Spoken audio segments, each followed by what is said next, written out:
everybody! It's me, Carmine DeStefano, the Bookman. Since 2009, Bandai Namco and From Software have written and rewritten the book on action-adventure role-playing games with really hard difficulties. So now, they've released the third numbered in the Dark Souls series, which is probably the fourth in this entire canon, called Dark Souls 3. Is it the Dark Souls we've been waiting for? Well, let's take a look at it together. Shall we? Yes, indeed. Yes, indeed. The Lords of Cinder are rising up from their tombs once again. And so are you, the character that you've built, that is. And from there, you... Shit! Ah, fuck! Shit, fuck! Fuck shit! You've stolen my shallows! Why are you doing this? Why? Hey, that's a half-truth! Motherfucker! But this is all part of your development as you move further towards your goal.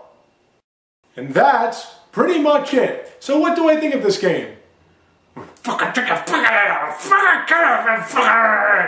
means I really like it.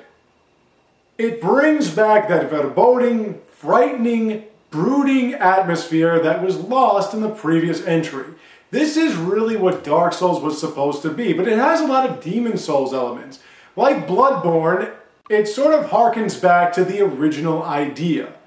You do have a magic bar as opposed to having magic uses of each spell, and you have an Ashen Estus flask which you can also upgrade and add uses to. It does bring back the whole Estus flask shard aspect, but you have a choice of whether or not you want to use it for your Estus flask or your Ashen Estus flask for the magic meter. The problem is you only start off with 3 uses of each. That makes things a little bit troublesome.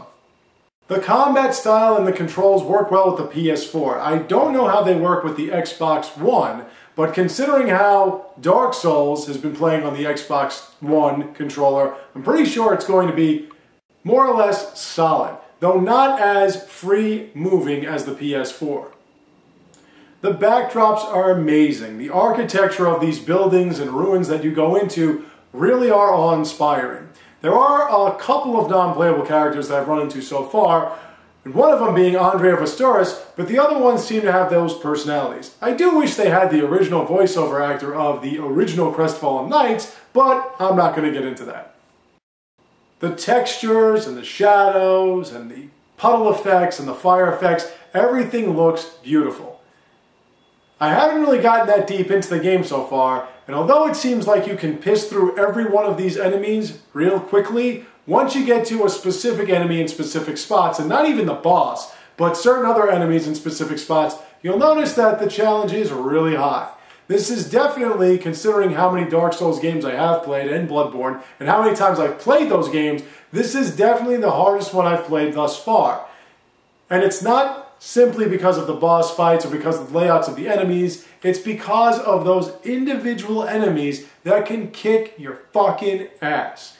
Not all of them are necessary, but they are there, the challenges as well. I do like the idea of this ember burning thing as opposed to constantly going hollow.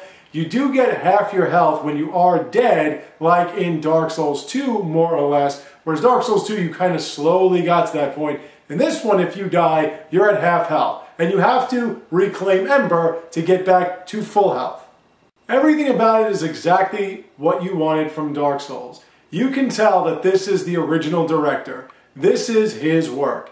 It's hard, it does give you a little bit of elements that made it easier from Dark Souls 2. It also, like I said, brings you back to the original Demon Souls and a little bit of Bloodborne, and pretty much has all the best aspects of each one of the games we've played in the last few years. Overall, if you're a fan of Demon Souls or Dark Souls, then you have to have this game. If you're a fan of action-adventure games where you can really beat the shit out of people with your own weapons, or you like a game with a challenge, this is something you might want to get into. If you have no patience at all with games that might be the least bit difficult, then stay as far from this game as you can possibly get. Thank you all for watching. I have more for you soon to come, so stay tuned, take care, and have a great day.